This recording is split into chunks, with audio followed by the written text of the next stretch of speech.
Hello everyone. আজকে আমরা গ্রামারের এমন এক টপিক নিয়ে কথা বলবো যা দিয়ে আপনি শত শত সেন্টেন্স মেক করতে পারেন। এটা হচ্ছে কি ডেমনস্ট্রেটিভ প্রোনাউন, যা দিয়ে আপনি দৈনন্দিন জীবনে শত শত সেন্টেন্স তৈরি করতে পারেন। তাহলে দেখেন এখানে কি আছে, this is my book.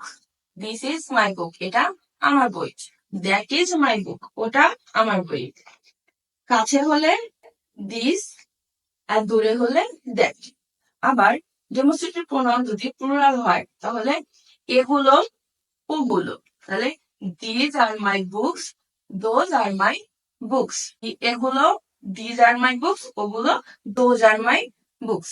Demonstrative প্রোনাউনের কাজ হচ্ছে নির্দেশ করা। আপনার আশেপাশে যা কিছু আছে, যা কিছু নির্দেশ করবেন তাই হচ্ছে ডেমনস্ট্রেটিভ প্রোনাউন।